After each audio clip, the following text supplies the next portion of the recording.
TNN TV کی بین الاقوامی خبروں کے ساتھ میں ہوں بشرا خان۔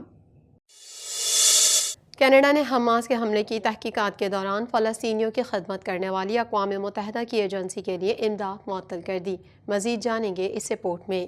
کینیڈا نے حماس کے حملے کی تحقیقات کے دوران فلسطینیوں کی خدمت کرنے والی اقوام متحدہ کی ایجنسی کے لیے امداد معطل کر دی۔ کینیڈا فلسطینیوں کی حمایت کرنے والی اقوام متحدہ کی ایجنسی کی فنڈنگ معطل کرنے میں امریکہ کے ساتھ شامل ہو رہا ہے۔ اس الزام کے جواب میں کہ ایجنسی کے عملے نے گزشتہ اکتوبر میں اسرائیل پر حماس کے حملے میں کردار ادا کیا تھا۔ کینیڈا نے مشرق وسطیٰ میں فلسطینی پناہ گزینوں کے لیے اقوام متحدہ کی ریلیف اینڈ ورکس ایجنسی کے لیے کسی بھی اضافی فنڈنگ پر عارضی طور پر توقف کا حکم دیا ہے۔ UNWRA کے نام سے جانی جانے والی ایجنسی کے ڈائریکٹر کا کہنا ہے کہ اس نے حماس کے حملے میں ملوث ہونے کا شبہ رکھنے والے عملے کو یہ بتائے بغیر ختم کر دیا ہے کہ وہ کیا کردار ادا کر سکتے ہیں۔ امریکی محکمہ خارجہ کا کہنا ہے کہ اسے یقین ہے کہ عملے کے 12 افراد کو ملوث ہونے کے الزامات کا سامنا ہے۔ کینیڈا کی بین الاقوامی ترقی کے وزیر احمد حسین کا کہنا ہے کہ تحقیقات ہونے تک کینیڈا دیگر ایجنسیوں کے ذریعے غزہ میں فلسطینیوں کے لیے انسانی امداد فراہم کرے گا۔ ان کا کہنا ہے کہ UNRWA کو اس کے کسی بھی عملے کے خلاف کارروائی کرنی چاہیے جس کا حملوں میں کردار ثابت ہو۔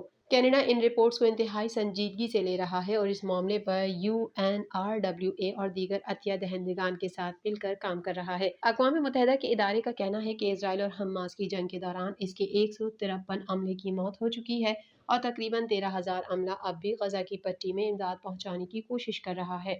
نتیجہ خیز بات چیت کے بعد ہندوستان اب الزامات کے بعد کینیڈا کے ساتھ تعاون کر رہا ہے۔ مزید تفصیلات اس رپورٹ میں۔ نتیجہ خیز بات چیت کے بعد ہندوستان اب الزامات کے بعد کینیڈا کے ساتھ تعاون کر رہا ہے۔ کینیڈین وزیر اعظم جسٹن ٹروڈو کے سبکدوش ہونے والے قومی سلامتی کے مشیر جوڈی تھامس کا کہنا ہے کہ ہندوستان اب اس وقت تعاون کر رہا ہے جب کینیڈا کے مبینہ طور پر ہندوستانی حکومت کے ایجنٹوں کا کینیڈا کی سرزمین پر ایک کینیڈین شہری کے قتل سے تعلق ہو سکتا ہے اور بدلتے ہوئے تعلقات کو ارتقاء کے طور پر بیان کیا ہے۔ تھامس نے کہا کہ کینیڈا نے اس تعلقات میں ترقی کی ہے۔ ہندوستان میں اپنے ہم منصب کے ساتھ میری بات چیت نتیجہ خیز رہی ہے اور مجھے لگتا ہے کہ انہوں نے چیزوں کو آگے بڑھایا ہے۔ تھامس نے کہا ہندوستان میں میرے ہم منصب کے ساتھ میری بات چیت نتیجہ خیز رہی اور مجھے لگتا ہے کہ انہوں نے چیزوں کو آگے بڑھایا ہے۔ ہائی کمشنر کا کہنا ہے کہ ہندوستان امریکی تحقیقات کے ساتھ تعاون کر رہا ہے لیکن مشترکہ شواہد میں فرق کی وجہ سے کینیڈا نہیں ہے۔ سابق قومی سلامتی کے مشیروں کا کہنا ہے کہ امریکی قاتلانہ حملے کے الزامات تصدیق کرتے ہیں کہ ہندوستان کے بارے میں ٹروڈو کے دعووں میں حقیقی مادہ تھا۔ تھامس کا کہنا تھا کہ انہوں نے جو معلومات ظاہر کی وہ ہمارے موقف اور ہندوستان کے ساتھ ہمارے دعووں کی تائید کرتی ہیں۔ تھامس نے کہا کہ بھارت ہمارے ساتھ اور خاص طور پر میرے ہم منصب کے ساتھ مل کر کام کر رہا ہے۔ تھامس 35 سال سے زیادہ عوامی خدمات کے بعد 26 جنوری کو ریٹائرڈ ہو رہے ہیں۔ انہیں جنوری 2022 میں وزیر اعظم کی قومی سلامتی اور انٹیلیجنس مشیر کے طور پر مقرر کیا گیا تھا۔ کینیڈا کی وفاقی پارٹیاں پارلیمنٹ کے موسم بہار کے اجلاس کے لیے تیار ہونے کے ساتھ ہی مہنگائی توجہ کا مرکز بنی ہوئی ہیں۔ مزید احوال اس رپورٹ میں۔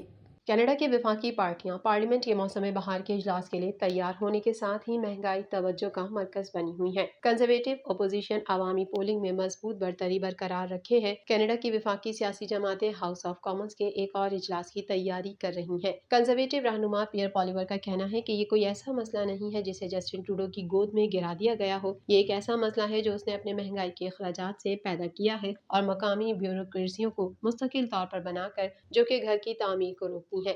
اس نے کئی بار اس پرہیز کو دہرایا جو کنزرویٹو کی مخالفت میں ان کی اگلی مدت کے لیے ترجیحات کا خلاصہ کرتا ہے کہ ٹیکس کو ختم کرو، گھر تعمیر کرو، بجٹ ٹھیک کرو اور جرائم کو روکو۔ فرانسیسی میں پالیور نے مختلف مسائل پر وفاقی حکومت کی حمایت کرنے کے لیے بلاک کیوبیکو پر اپنی تنقید پر توجہ مرکوز کی جبکہ انگریزی میں اس نے اسی طرح NDP اور لبرلز کو ایک مہنگے اتحاد کے طور پر پیش کیا۔ پالیور نے بل C-234 کا حوالہ دیا۔ مجوزہ قانون سازی کا مقصد کسانوں کو کاشتکاری کی کچھ سرگرمیوں میں استعمال ہونے والے ایندھن پر کاربن ٹیکس ادا کرنے سے مستثنیٰ کرتا ہے جیسا کہ MPs اس ہفتے ہاؤس آف کامنز میں واپس آنے کی تیاری کر رہے ہیں۔ کنزرویٹو اس بات کو برقرار رکھتے ہیں کہ پولز کے مطابق کم از کم 10% پوائنٹس بہت سے سروے میں عوامی حمایت میں ہیں۔ پیئر پالیور کا کہنا تھا کہ ٹروڈو کے اقتدار میں تقریباً 9 سال تھے اور متوسط طبقے کے بڑھنے کے بجائے حالات بد سے بدتر ہوتے گئے۔ گروسری لینا زیادہ مہنگا، کرایہ یا رہن رکھنا زیادہ مہنگا ہے،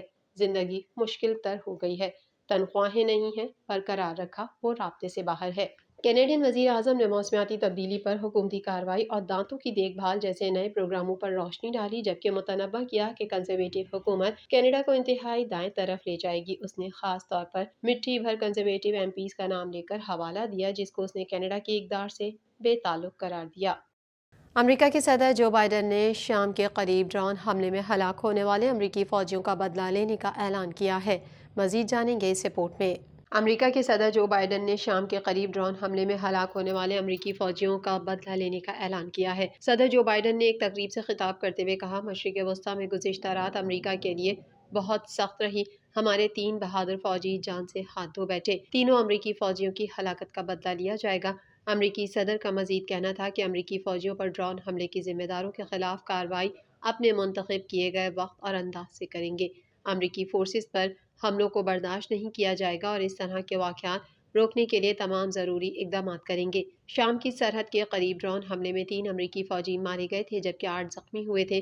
حماس کے رہنما کا کہنا تھا کہ 3 فوجیوں کی ہلاکت امریکہ کے لیے پیغام ہے۔ غزہ میں اسرائیلی فوج کے وحشیانہ حملے جاری۔ شمالی و جنوبی غزہ میں شدید بمباری سے 24 گھنٹے میں مزید 165 فلسطینی شہید ہو گئے۔ مزید تفصیلات اس رپورٹ میں۔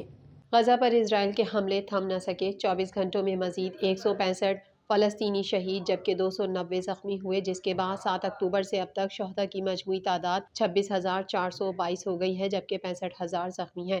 اسرائیل کے مسلسل حملوں کے باعث فلسطینیوں کو اپنے پیاروں کی میتوں کو قبرستان لے جانے میں شدید دشواری کا سامنا ہے، جس کے باعث خان یونس کے نصر میڈیکل کمپلیکس کے احاطے میں ہی 35 فلسطینیوں کی اجتماعی تدفین کر دی گئی۔ سردی میں اضافے نے غزہ میں بے گھر فلسطینیوں کی تکالیف بڑھا دی ہیں۔ رفح میں 13 لاکھ سے زائد فلسطینی کھلے آسمان تلے رہنے پر مجبور ہیں، جبکہ خوراک اور ادویات کی بھی شدید قلت ہے۔ غزہ میں صحت کی صورتحال بھی مکمل تباہی کے دہانے پر پہنچ گئی ہے۔ اقوام متحدہ کے ادارے برائے پناہ گزین نے بتایا کہ 22 مراکز صحت میں سے صرف 4 ہی فعال ہیں۔ دوسری جانب اسرائیل نے جنوبی لبنان پر فضائی حملے کیے۔ حملوں میں بیروت میں حزب اللہ کے 3 جنگجو جاں بحق ہو گئے، جبکہ بارڈر پر اسرائیلی فوج اور حزب اللہ جنگجوؤں کے درمیان جھڑپیں جاری ہیں۔ TNN TV کے نیوز بلیٹن میں فی الحال اتنا ہی۔ مزید خبروں اور اپڈیٹس کے لیے دیکھتے رہیے TNN TV۔